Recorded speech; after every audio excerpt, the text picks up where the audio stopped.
Welcome to the Runners World podcast with me, Rick Pearson. And me, Ben Hobson. Today we're talking with Lauren Fleshman about her new book, Good for a Girl. A fascinating story. The book is fascinating. And the topics that we get into now are fascinating as well, and ones that we've touched upon, I think, before on this podcast. But Lauren is so eloquent and informed and just generally a fantastic talker that the subject sort of comes to life as she talks around the female athlete experience and what that it means and how it's needs to change. And so it's great that she came on, and we fully recommend everyone ordering her book, but also just enjoying this chat and maybe having a bit more of a think around running and the world that we live in. Yeah, absolutely. Yeah, it's a huge topic, isn't it? Good for a Girl is a cracking read that people need to get hold of, male or female, because these issues actually should be known by everyone, I think. Which is obviously we said to Lauren at the end, it would be great to have Jane to talk to you about this, which is true. I think it would have been great to have a female perspective from the runner's world side of things. But she was very gracious and said, no, actually it's good to have men talking about this, because it's just as important for you to engage with this subject, which is true, isn't it? Yeah, it's a conversation for all, and hopefully this small little insignificant podcast that we do, Rick, about running will actually make some difference to someone somewhere. So that's all we can hope for. But amazing to chat about her career as well, which is phenomenal. Yeah, a brilliant runner. Yeah, we are surprised, aren't we, when by the caliber of guest. They keep coming on here. Come on, they're ridiculous. Come on. Yeah. Well, look, let's get on our guest of the week. Yeah, let's do it. Guest of the week, here in the studio. Guest of the week, sometimes on the phone. Could be an athlete, could be a physio, or a complete unknown. Our guest this week is one of the most decorated American distance runners of all time. Her new book, Good for a Girl, looks at some of the pitfalls and prejudices facing female runners of all abilities, and we're delighted to have her on the podcast. So Lauren Fleshman, welcome to the Runners World podcast. I'm excited to be here. Thank you for inviting me. For any of our listeners who are sort of unfamiliar with your stellar running career, could you give us a brief rundown of some of your achievements as a runner? Well, I had a really promising high school career. I was one of the top high school runners of all time in the United States at the time, California native, and went on to be recruited to Stanford University, where I had a Hall of Fame career there with 5 NCAA championship titles, 15 All-American honors, and 3 of those were back-to-back outdoor 5K championships. And then I proceeded to have a 13-year professional career, which had a lot of ups and downs. I would say I didn't fulfill the promise that my collegiate career and collegiate record holder and all those things would have projected, but that's sort of a little bit of the basis of the story is where things go right and where things go wrong, and who do we attribute those things to. There's a tendency to attribute so many of the problems that female athletes face to the athlete themselves, and of course there is some personal responsibility involved in things, but there's also a lot of systemic problems that are the true root of a lot of the problems of the roller coaster of the female athlete career. So, I mean, that's kind of the basis of this book, right? This Good for a Girl is all about that, and that is that what motivated you to write it, just in general? Yeah, definitely. I think that through high school and college, I had a pretty storybook career, really. I mean, there's a lot of places where female athletes sort of, I guess, like hit landmines or pitfalls or whatever, pretty predictably. Middle school is the first place where female athletes are dropping out of sports at like huge, 3-4 times the rate of male athletes. And that's during the period of breast development. And then when the menstrual cycle happens, there's a whole other thing. There's like all these places that when you have a sports system built around the male body, when female athletes gained access to it through a lot of advocacy work, we didn't actually have a say in shaping the systems that we participate in. And there's a lot of assumptions of sameness between females and males that maybe work to equality advantage in a lot of industries, but in the sports industry, ignoring sex-based differences leads to a lot of harm and pain. And so I didn't really experience that in high school and college myself, but I saw it happening around me to my teammates. I'd have a competitor that just kicked my butt one year and then just like disappeared the next year, and never heard of her again. And there's this long string of female young phenom athletes that you just don't hear their names again. And so in my story, I wanted to use my career as a way to take the reader like kind of front row seat to this pathway of development of the female body in a male sports system, and just show them how I was watching it happen around me. And I didn't understand it at first either. And I don't think most people do understand what's going on. And then as I start to figure it out as a professional, really, when I start to finally come up against some of the forces that took down a lot of my teammates along the way, and I start to face those forces myself, whether it's through pressure to be thin, pressure to make your body into something that isn't developmentally appropriate for your age and developmental stage, whatever those things are, it started to happen to me, and then I started to use my human biology degree at Stanford to like research and kind of use that science literacy to try to understand it. And then after my career developed until 2013, I wanted to become a coach of female professional athletes so I could do it differently. I was very passionate about trying to create an environment where the environment that I wished I'd had, or that I wished that all young developing female athletes had, and just see if it could be done differently. And after 8 years of that, I wrote this book. So that's kind of the pathway. And I think a lot of I'm really proud of the book. I think it's impossible to really do everything you set out to do in like putting words on a page in a particular order and sticking pages together. But I feel like I did the best work I could possibly do. I'm proud of it, and I hope it helps some people. Yeah. What would be some of the hallmarks of a kind of female centric athletic system as opposed to the kind of default male system that we currently have? Well, what I think a lot of people don't understand or haven't even really thought about is that our most like federally funded and globally funded sports institutions are serving 13 to 22-year-olds. That's like, especially in the United States with our robust NCAA system. But I know that in the UK and other places, they're developing young adult talent as well through their own systems. But those systems were originally designed around the 13 to 22-year-old male body. Um, and 13 to 22-year-old males are going through a very advantageous physiological change during those years. That's pretty much up, up, up, up, up, up, up. If you don't experience an injury or significant life setback, your physiology is primed through male puberty to have increased in testosterone, androgens, increase in strength, all the different things, recovery power.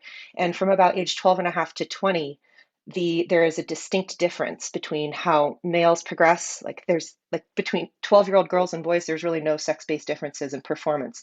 Female athletes can compete just as well. But then once puberty hits, there is this shift. And so that's the system that sports was built around. The incentives for, like, just take college scholarships, for example, in the United States. And I know a lot of UK athletes come to the United States on those. Those are designed around who's the best at age 17, 18, right? And that is the exact age when the female body, if left to develop on its healthy, totally normal timeline, is going through a plateau or even a slump that's temporary. And if you built the sports system around the female body, you would never put the greatest incentives around those ages. But since they're there, there's this massive pressure. Since they're there and they're not like respected and acknowledged and encouraged to be their own thing, there's this massive pressure to mimic a male sports experience in a female body. And to a lot of female athletes and coaches and parents, even, I get so many emails from parents of like concerned that their daughter's body has changed. And it's viewed as this threat or this negative thing, when we all know that the best female runners in the world are in a woman body. They have gone through puberty. They are strong women, and records aren't held by 15-year-old prepubescent girls, so we need to go through this change to reach our ultimate potential, but we don't. So to have a sports system where female athletes can thrive, we have to shift some of the incentives. We have to look longer picture with our female athletes, and embrace and encourage a wider, in particular, this one's huge, just a wider diversity of bodies. We make this assumption that there's kind of like that female bodies need to have this very, very narrow band of body fat like a male body does to be excellent at the ages of 13 to 22, but that's not actually true. I think there's more body diversity possible in excellence in the female body. You see it in all sorts of sports. You see it in women's tennis is a great example lately. Women's gymnastics has changed dramatically recently, than it did when I was a kid. And I just think that if we can learn to go, hey, let's stop comparing to the default male form and aiming for that, and let's just focus on what is already naturally happening to the female athlete form, respect that, make space for it, and see what happens. Yeah, absolutely. I think that something very interesting in your book is the overarching sort of damage that the current system can actually place on female athletes, in particular, as you say, when periods come in and these young women being sort of like coerced into basically training their bodies to not have periods and the menstrual cycle. How significant is that? I mean, that's so. I mean, the example I can think of is that Dina Asher-Smith was competing recently in an athletics meet, and her performance. She said that she was having women's issues. I can't quite remember the phrasing of it, but she sort of stated in a post-race interview that was the sort of cause of the lack of performance, and it was kind of almost like heralded as like, wow, this is such a breakthrough moment that she's sort of mentioning this, and it's kind of like, wow, that's kind of odd in itself that's not even like it wouldn't be talked about. So I mean, just a bit more on sort of that, the sense of that, and from the book, and the sort of the pressures that young women are put through. Yeah, I think that because of this sort of male default norm that women do that in all industries, when we've entered into male spaces, we have had to try to like mimic the male experience, the male culture, male jokes, male language to fit in. And then eventually what happens is then you're like, oh wait, there's enough of us here, we can affect the culture ourselves, we can change you look at the Me Too movement. It's a great example of that. Like once you get enough women there and you go, wait a minute, we don't have to do it this way. This actually isn't beneficial to us. But the things that differ about the female embodied experience up until very recently have been taboo to talk about. Um, you would be you would never acknowledge that your menstrual cycle could have affected your performance negatively, because it would be like admitting the thing that was used to exclude you and people like you for a really long time. It's the same thing as being pregnant in the workforce. There's all these penalties that happen for being pregnant in the workforce. And if you admit that your pregnancy is impacting your work performance, if you actually admit it while it's happening, you feel like you're doing a disservice to other women around you. But then if you don't admit it, then you also just further the cycle of like having to suffer in silence. And so, yeah, I mean, we should completely expect in the female side of sport, we're going to have competitions that are affected negatively by our menstrual cycle sometimes. And that should be part of like the drama of sport. If you don't penalize, if like, I don't think you should make the incentives for a lot. Here's a good question for you. If males got periods, and you could have a key moment sort of notched down 5% by bad timing, what would you do? I mean, how would you yeah, feel? I'd want that to be acknowledged and like officially, for not to and to be something that's like a rule to be put in that accommodates that, and certainly something that you feel like you should be able to talk about at the very least. Yeah. Like if you got a cold, you'd want to talk about it, right? You wouldn't want to just be like, yeah, oh, I can't mention my cold. And then you think about when, professional athlete contracts can be really ruthless. And those are also designed around men. And then women came in and they copied and pasted the language. And that's why there didn't used to be anything around pregnancy, or in the word pregnancy was never even in them, because male athletes don't get pregnant. So there's all these things like that, where if you make the stakes so high that you have to achieve a certain place at a world championship, and that happens to be the day you get your period, it makes you horrified to get your period. It makes you incentivized to not get it. But if you aren't getting your period, then you have 3 times the risk minimum of getting a stress fracture, up to 5 times the risk of getting a stress fracture. Your bone density is going to be lower, and you have this small window of time in your life. It's like 12 years or something to build your bone bank for your whole life. And if I think that window closes at like 26, 27, something like that. And so if you're compromising your menstrual cycle, the menstrual cycle isn't just about baby making, it's about depositing bone. All those hormones are like about immune system, healing, recovery. It's the female body's way of doing what the male body is doing in its own way over there. So it's an essential function to keep going.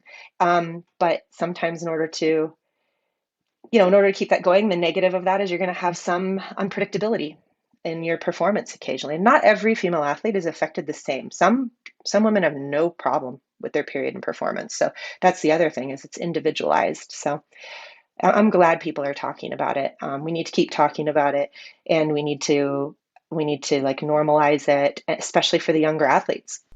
One of the other parts of this is often, like, when we look at exercise studies, so many of them are like either largely men or men only groups. It's staggering. I think it is slowly improving, but often we look at a study and say, oh, and you read into the small print, it's like, oh, actually 40 blokes have done this study. It's not actually about like, yeah, it's a shame, isn't it? I feel like that's another area where there needs to be like female only studies, and or certainly mixed studies, not just kind of like, oh, it's a men's study, but it's probably true for women as well. Yeah. Well, that all comes back to that assumption of sameness. I think that it's convenient to assume that females and males are the same. And we are more alike than we are different. Obviously, we're not a separate species, but to assume that our physiology is going to work the same, that you could take an all male study and say that, oh, yeah, this applies to everyone, is going to be a problem most of the time. I can't remember the exact numbers, but I've seen some of the data that you're alluding to, of like what was it? Only it's in the teens, like let's say 15 or 17% of studies in exercise physiology included female athletes, or there was something like that, and very few are only female athletes. So just studying us as our own group is rare. And obviously we need more of that. But I just find one of the things I find fascinating about this assumption of sameness is like, um, it's kind of it's sort of like a unintended consequence of the liberal feminist movement of the 70s. Like, there was a period of time where it was essential that we as women focused on the ways we are the same. Because in order to achieve basic things like the ability to own property, get your own credit card, which took until the 1970s in the United States. These things are pretty recent. um, Access to sports, like the first NCAA championship in my sport was the year I was born, 1981. Like, these aren't that long ago. So in order to like get access to these things, we needed to say, we're just like you, to the people who are in power. We're the same as you. All this pseudoscience being weaponized against us, like your uterus will fall out, Yeah. all these things. Yeah, you get a deep voice, that sort of nonsense. Yeah, yeah, and just like those are not. We needed to kind of focus on how we're the same, and that worked. It got us access to the spaces we were excluded from. It kind of earned us our humanity in the eyes of the law. But then now it's been 50 years since Title IX, for example, of women getting equal access to sports in the United States, and now we can see that there are limits to treating us the same. That we would thrive at equal rates if we had our sports systems built around our norms and our differences. How much of that is getting more female coaches, and how much of it is educating the male coaches on these issues? I think it's mostly education. Of course, I'd love to see more women in coaching. Absolutely. Like, I was one of very few female coaches in the professional athlete space. Um, and I think only, I want to say 17 or 18% of running coaches in the United States are women, which is really low. I mean, really low. That in the NCAA, the average for women's teams is 42% of women's team coaches, and that's all sports, are women now, which is almost half. But of men's teams, it's only 3% are women. And of course, there's no real reason why a woman couldn't coach a men's team, but we're like, activists aren't even bothering to really fight for equity in that space or equality in that space, because it's just, that feels really pie in the sky at this point. So we're sort of settling for half of half the jobs. But whether you have half of the coaches are women or not, everyone requires education. Every single person, every woman who has come through this sports system, um, they have a female body, sure, but like also menstruates is not a job qualification. You might be a little bit less likely to make some of the mistakes, but what we know is that people are more likely to repeat the culture that they experienced to some degree. And there are plenty of female coaches who um, emphasize a culture of body shaming and age inappropriate leanness for female athletes. Like, women are doing the same thing. I don't know if they're doing it at the same rate, but I certainly know that they're doing the same thing. It's what we need is a fundamental shift. We need we need required education, and I believe a coaching certification, a special one to coach anyone in a female athlete body, that is just demonstrates basic grasping of female puberty, female physiology, and a normal, healthy performance wave. We have more of a wave than like a line. So understanding that those things are normal, and then if you just have that basic level of understanding, we'll have so many fewer problems with female athletes. This is the Runner's World podcast. But even understand, if people understood that, as you say, those fluctuations to a greater extent, the performances were just going to get better, right? This isn't just like a sort of, this isn't just like a like, oh, okay, just make this better for women competing. This is like, understand this to the great nth degree, and we've got like super athletes.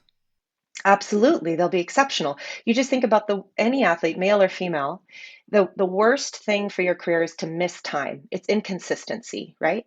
And if you can get through with minimal injury and illness, and you just stack together the years, the months, the years, you will reach your ultimate potential. And it's the missed time that just kills you. And so many female athletes are missing time because, not because their body changes, but because when their body changes, it's not met with a welcoming environment. It's met as a threat, and then they start to fight their body, and then fighting their body leads to the broken bones, the broken tendons, the suppressed immune system, and then missing time. And then once you're missing time from injury, you're fighting back too soon, you get injured again, you get in this cycle, right?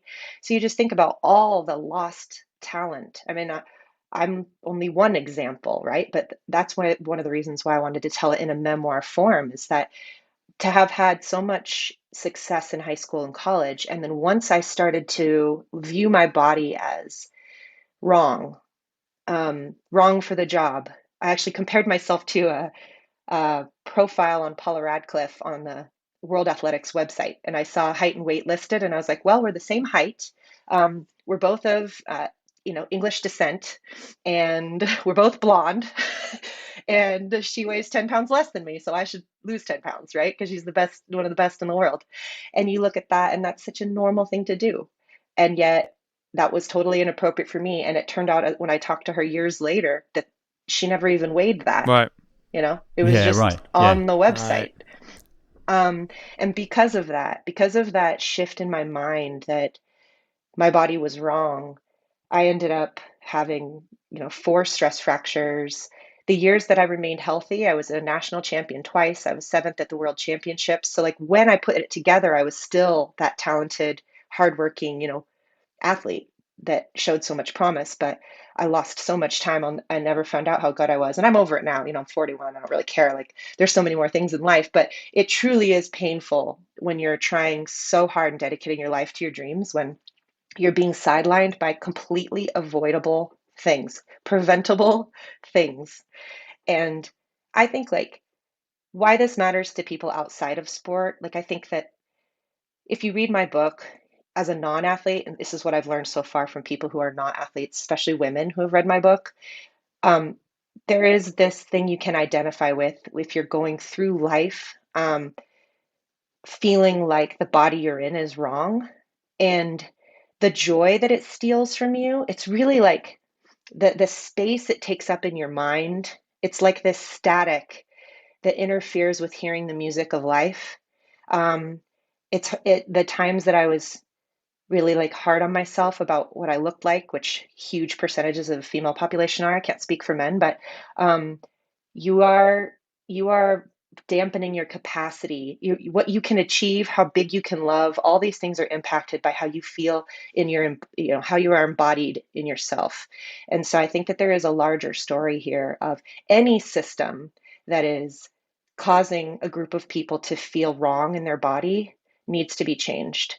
The ripples of that, how that will spread into the world, are substantial. Actually, Lauren, in the intro of your book, you write that any discussion about changing women's sports need to involve all those that compete within that category, including, amongst others, trans women and people who don't fit within the gender binary. I think that what I've learned about social justice in general is that there's a temptation to take the largest group within a sort of subjugated group, the group that's suffering, let's say the marginalized group, you take the majority group within that marginalized group, and they end up being the voice of that group. So in the case of like race or in gender, and sex in the United States, that has mostly been driven by white feminism, and that is like a inherently racist way to try to fight for equal rights for women, because the experiences of white women are dramatically different than the experiences of Black women, Indigenous women, disabled women, et cetera. And so if you're going to speak for women in the issue of dealing with the patriarchy, you need to have a room including the voices of intersecting identities within women. Trans women are a group within that group. And whether or not you believe that it is, quote, fair for trans women who were assigned male at birth to compete against female-bodied people, which I think is one valid opinion. We're talking about two different things. We're talking about there's gender identity and then there's sex. And I think that we are oversimplifying it in sport, where we're talking about, people like to say that sport is divided by sex, not gender. And that is why they use that to justify the exclusion of trans women and trans men from sport. But sport is also designed around gender. I believe from the history of what I've studied that, for example, Title IX was passed for both reasons. Was passed for women and it was passed for female-bodied people. People weren't thinking about it the same way at that time, but when you think about like a woman's road race, that those spaces that are women's only events are created to have a feeling of safety and celebration that isn't that is like separate from the dominant male culture, men's culture. It's not just about having your own finish line. It's about community and like gathering and all those things. And I've been to women's only running camps where trans women have been present. It's been fantastic. I've been to road races. I think that like truly sport is also divided by gender and it's also been divided by sex. So I think that we need to I want to encourage people to really think about fairness from multiple perspectives and just have an open mind. Wherever you end up landing on the issue is fine. What is not cool, which is really harmful, is when a person gets so locked on one definition of fairness, and in fighting for that, they have attack an entire group of people, with transphobic comments, with refusing to use their preferred pronouns, with all kinds of things that are just extremely hurtful. And you said, like, this is a very contentious issue, but nobody is trying to like take over sports. This is really about a bunch of individual people, cisgender, transgender, non-binary people just trying to like move through the world in the body they're in with the identity they have in ways that feel good. And yes, there will be some conflicting rights that need to be worked out, but we have to do it more respectfully. We have to do it with more kindness and compassion.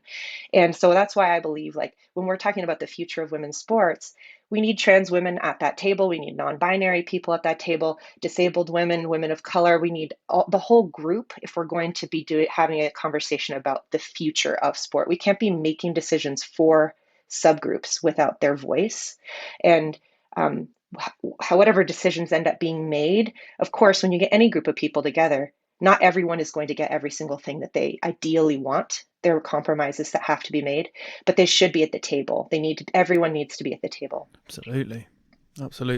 Finally, Lauren, are you hopeful about the future of running? Do you think we are making progress in terms of gender equality? Clearly, there's still a long way to go, but do you feel like there is momentum towards a fairer future? Yes and no. I'm really encouraged by the boost in research that's happening right now. Like Dr. Kirsty Elliott-Sale, right out of the UK, is like just driving all this amazing research in the menstrual cycle and performance that's shaping other people's research all over the world. Dr. Kate Ackerman with REDS, Dr. Trent Stellingwerf. I mean, there's a lot of female-specific work being done right now, and conferences. That stuff makes me excited. We really aren't making much progress on adding and keeping women in coaching. We still have no movement, but I hope this book, if there's one thing that came out of this, could make a difference on a coaching certification for the female athlete body. But nothing's going to change until we have some sort of required base level education, really. And then also the big area that I feel like is kind of going backwards actually still is the sexualization of the professional female athlete. I have this section in my book where I talk about going professional, and I'm not the most smoking hot athlete on the planet or anything, but I aligned with traditional Western beauty standards in a way that got me paid more than I would have if I had run the same times and wasn't deemed attractive by the male executives that were writing the checks. And that is all kind of cloaked under this idea of, quote, marketability. And marketability for a female, marketability for a female athlete is extremely important in who gets paid. And so the athletes that we have, at least in the United States, I think in some other countries, you have some level of exclusively merit-based funding that guarantees you can at least stay in the sport for a while if you're not attractive to the male executives with the checkbooks. But in the United States, we don't really have that. And so the people who you see representing the United States aren't necessarily a selection of our most talented and promising. It's some of that, and it's also who's viewed as someone who will help sell shoes because of the way they look. And we've recently had this new legislation that's passed in the United States, NIL, it's name, image, and likeness, and it allows NCAA athletes to get paid for the first time. There used to be kind of like an amateurism rule where you couldn't get paid as a collegiate or you'd lose your eligibility. And now they've changed that. And what's happening is the sexualization of female professional athletes is just moving younger. And the female athletes who are getting these contracts in college are getting it a lot of them based on how they look. And it adds an exceptional amount of pressure to like present yourself online in crop tops, and you're sort of living your life for the male gaze instead of just living in your body. And one of the most beautiful things about sports is that at its core, one of the things we fought so hard for as women was we wanted that same arena that men have, where we can use our body in these powerful ways that aren't sexual. It's like you find a home in your body based on how you can click off 400-meter repeats, how you can like put on a finishing kicker on someone or like dunk a basketball or whatever it is, all these different things that you get to do that have nothing to do with how you look. They should have nothing to do with how you look. And that beast is more powerful than ever in the marketing space of women's sports, and that's discouraging. Yeah, for sure. I think the role of social media in that as well is particularly terrifying, really, Yes. in terms of the impact that it has in athlete and what athlete, I put inverted commas, the value of an athlete in terms of their following and all that sort of stuff, and the pressure on young women. Yeah, there's a rise in like female athlete anxiety, depression, suicides. There have been some higher profile suicides in the collegiate level that, you don't ever fully know unless someone tells you in detail why they ended their life. But, there's clearly a lot of pressure to not just be able to live your life, but to present this life to others in a way that can keep you financially stable. I mean, it's like the stakes are quite high. Yeah, for sure. Yeah. If people want to get hold of Good for a Girl, Lauren, where can they go to get it? Well, in the UK, it's published by Virago, which was really exciting for me. It's a publishing house I really admire. And I mean, I think they're available wherever books are sold on January 10th. And also, audiobook is available, e-reader version, and you can pre-order it. I'm not sure exactly which date this is airing, but you can certainly pre-order it anywhere books are sold. Lauren, thanks so much for making the time to come on the Runners World podcast, talk to us about Good for a Girl and all the stuff surrounding it. Really, really great to have you on, and thank you very, very much for your time. Thank you so much for having me. I'm really grateful. So that brings us to the end of this week's Runners World podcast. A huge thanks to our guest, Lauren Fleshman, and to you, of course, for listening. Christmas is around the corner, guys. If you're thinking of that perfect gift for a runner in your life, well, guess what? It's a subscription to Runners World magazine. Go on the internet, Google Runners World UK subscription, and you'll probably find a webpage from Hearst Magazines. That's the publishing house, guys. That's the one. Click on that. Find yourself a Christmas deal. There'll be one on. Give that gift that keeps on giving. That is a running magazine arriving at your door every month. So yeah, thanks for listening. Please subscribe if you haven't already, and you'll hear from us next week.